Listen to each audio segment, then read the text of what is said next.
अस्सलाम वालेकुम फ्रेंड। तो आज हम स्टार्ट लेंगे class 10th mathematics example number 2 से। एग्जाम्पल नंबर 1 को हमने प्रीवियस लेक्चर में डिस्कस किया था। तो आज हम एग्जाम्पल नंबर 2 को सॉल्व करेंगे। सो एग्जाम्पल नंबर 2 हमारे साथ है 12t² is equal to t+1। So example number 2 हमारे साथ है example number 2 12t² is equal to t+1। तो ये हमारे साथ एग्जाम्पल नंबर 2 है। अब इसको हमने सॉल्व करना है with the help of factorisation method. So सबसे पहले ये तो हमारे साथ एक क्वाड्रेटिक इक्वेशन है, क्योंकि वेरिएबल की पावर जो है वो 2 है, हमारे साथ हाईएस्ट पावर 2 है।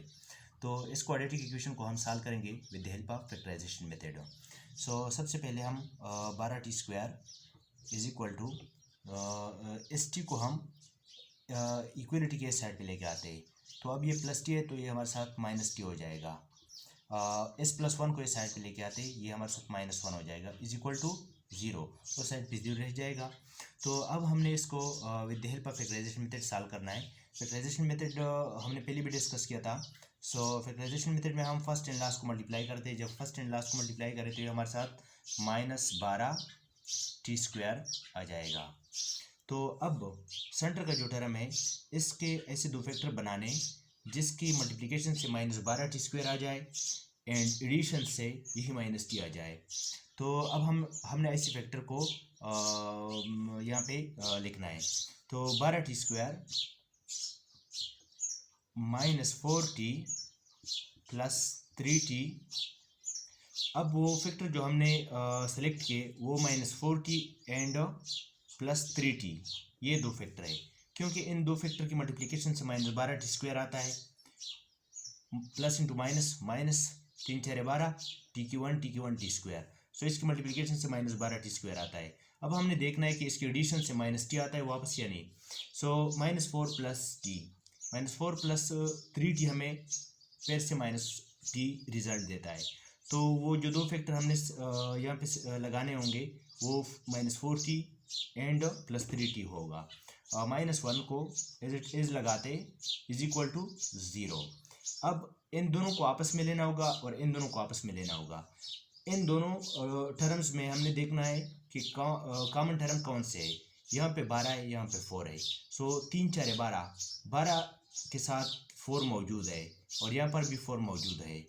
यहाँ पे t² है, यहाँ पे t है, यहाँ पे t मौजूद है, यहाँ पे t मौजूद है। तो हमने कॉमन करना होगा 4t, क्योंकि 4 एंड t ऐसा टर्म है जो दोनों नंबर्स के साथ मौजूद है। यहाँ से 4 कॉमन हुआ, 3 रह गया।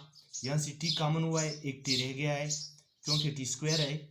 माइनस यहाँ से 4 भी कॉमन हुआ है, t भी कॉमन हुआ है, तो इसकी जगह हम 1 लगाएंगे फिर। यहाँ 3 है, यहाँ पे -1 है, यहाँ पे t है, यहाँ पे -1 है। मतलब इसमें कॉमन टर्म नहीं है। जब कॉमन टर्म नहीं होता है तो फिर हम +1 को कॉमन करते हैं। +1 into 3t -1 is equal to 0।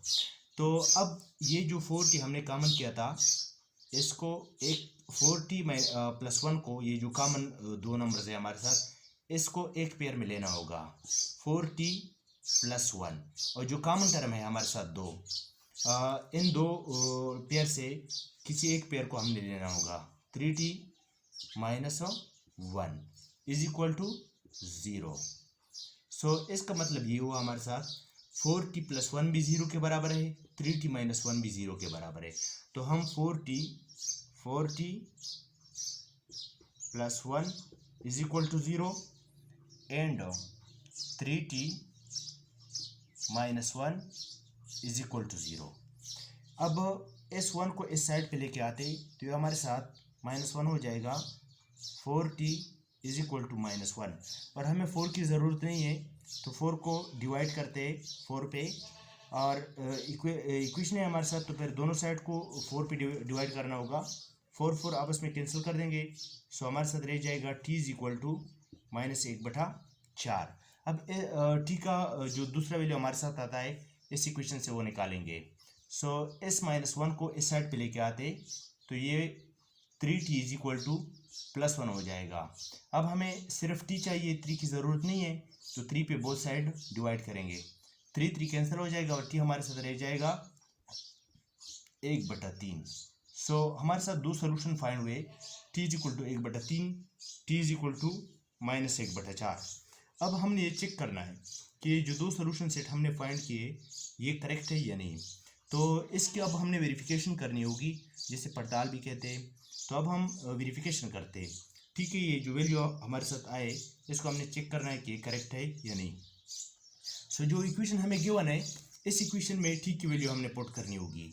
Equation हमें ये गिवन है, अब इस इक्वेशन में हमने t की वैल्यू पुट करनी होगी। सो पहले हम t की वैल्यू -1/4 को पुट करते और चेक करते कि हमारे साथ वैल्यू करेक्ट है या नहीं। देखते कि ये वैल्यू जो है हमारे साथ इस इक्वेशन को सेटिस्फाई करते हैं कि नहीं। सो 12 t की जगह हमने -1/4 पुट करना है और ऊपर स्क्वायर लगाना होगा, इज इक्वल टू t की जगह -1/4 और +1, ये हमने इज इट इज लगाया। सो नेक्स्ट 12 अगर -1 2 बार मल्टीप्लाई हो जाए तो हमारे साथ रिजल्ट 1 आता है, एंड अगर 4 2 बार मल्टीप्लाई हो जाए तो हमारे साथ 16 रिजल्ट आता है, इज इक्वल टू। अब इसका एलसीएम हमने लेना होगा, इस साइड पे जो है हमारे साथ इसकी जगह मतलब ये हमें पता है हर डिजिट के नीचे 1 होता है, लेकिन हम लिखते नहीं है। इसके नीचे 1 है, तो अब हमने एलसीएम फाइंड करना है इसका। तो ये 1 और ये 1 आपस में मल्टीप्लाई हो जाएगा, और 4 ये 1 आपस में मल्टीप्लाई हो जाएगा, 4 एंड 1 आपस में मल्टीप्लाई हो जाएगा। ये एलसीएम की प्रोसेस है हमारे साथ। तो 1 मल्टीप्लाई हो जाएगा -1 को, तो ये -1 रिजल्ट आएगा। 4 और 1 आपस में मल्टीप्लाई हो जाएगा तो हमारे साथ +4 रिजल्ट आएगा, और 4 जो है 1 के साथ फिर मल्टीप्लाई हो जाएगा तो 4 रिजल्ट आएगा।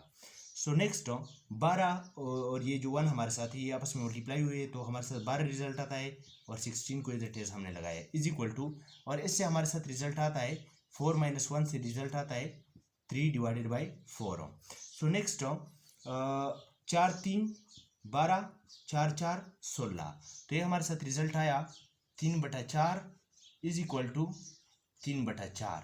सो अगर आप देख ले तो लेफ्ट हैंड साइड जो है हमारे साथ वो राइट हैंड साइड के बराबर है, दोनों हमारे साथ इक्वल है, 3/4 इज इक्वल टू 3/4। सो इसका मतलब ये है कि t की ये जो वैल्यू है -1/4 ये हमारे साथ करेक्ट है, क्योंकि इसने इस इक्वेशन को सेटिस्फाई किया।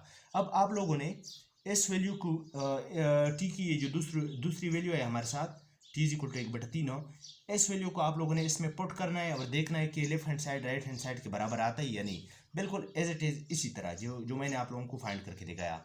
अगर left hand side right hand side के बराबर आया जिस तरह मेरे साथ आया तो ये वैल्यू भी करेक्ट है, तो फिर हमारे साथ सोल्यूशन सेट हो जाएगा SS इज इक्वल टू -1/4 कामा 1/3। तो ये हमारे साथ सोल्यूशन सेट आया। हमें एक क्वाड्रेटिक इक्वेशन दिया गया था और हमसे ये पूछा गया था कि इस क्वाड्रेटिक इक्वेशन को आप लोगों ने सॉल्व करना है with the help of factorisation method. तो हम लोगों ने सॉल्व किया और हमारे साथ सोल्यूशन सेट आया -1/4 और कामा 1/3।